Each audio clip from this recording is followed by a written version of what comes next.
were we? We were in, I want to say London, doing an in-store HMV. We just signed to a new label, a new management company, so there's a lot of change, a lot of good change. I think there's a lot of expectation on us to sort of deliver a record that was going to cement where we've already been, but try and take us to new places. And obviously the week the record came out, and knowing it was number one, and knowing that we had a good space between us and anybody else in the charts, we knew we were probably going to have a number one record. So all week it was just sort of a celebration. I still don't know when it will sink in, because I think it will be when I'm older and I'm talking about U-Mystics in the past tense to family or friends or whatever, that I'll really appreciate what that all actually means. So I'm still not sure how to take it really. But oh my God, it's like one of the most stressful days of my life. We were supposed to have that house party show on multiple days of that tour, but it just couldn't happen logistically. We would have had to have a second set, and definitely could not afford to build another house. So we had to do it on the fly, no practice, that day only, in front of that many people, and they filmed it.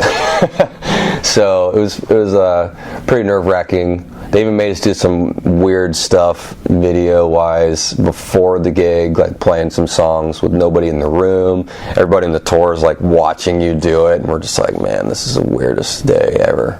I feel like Download was really kind of like the middle of the road.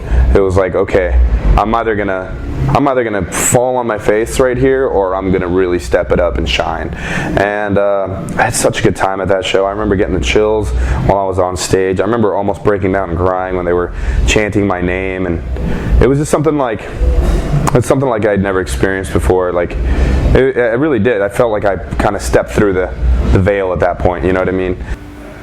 So when we were approached with this idea to do the world tour with Sleeping with Sirens, it was so much to think about, because it's so crazy to think about traveling the world with one band, and it was just so exciting for us to know that we can put this together for our fans, because it's something that they've been asking us to do for such a long time. So to be able to announce to them, hey, we're going to travel the world and we're going to bring you this show in the biggest way possible, it's kind of a dream come true for us. So I think it's something that was, a long time coming. So when we were in the studio, the two things that we kept looking at was Slam Dunk, and the other one was obviously Reading Leeds. I used to watch like bands like at home with my brother and sister, of like just the highlights on like the BBC iPlayer and stuff like that, and then to actually be one of those bands that are going to be on those highlight packages, like that was always in the back of my head when we were playing the set. I was like, don't put a stupid face when you're singing, because you might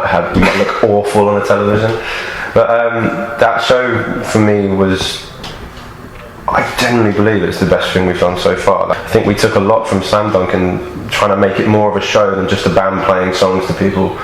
We tried to make it more of an event than anything else, and when there's that amount of people, you don't really know how you're gonna get on. But I really do feel that we kind of embraced it that day.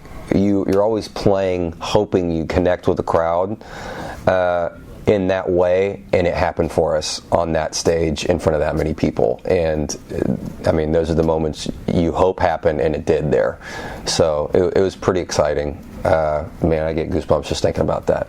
So it was cool too. Like after the show, everyone's talking about it. I actually will never forget this.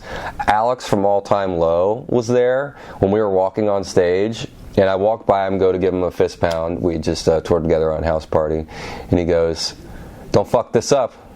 Leeds was the first show that we played, and I just remember like waking up early, which never happens on tour. I always wake up like after 1 o'clock in the afternoon.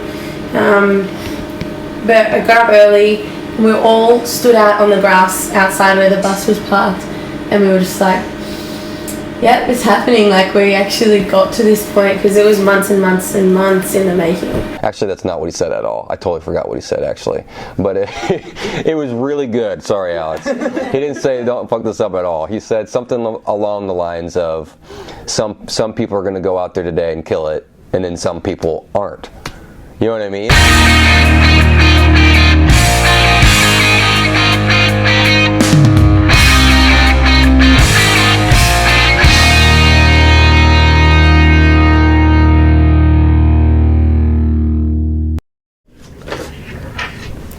Hi, I'm XXXX, Relive 2014 with the new issue of Rock Sound. And all this month on their YouTube channel. Subscribe now.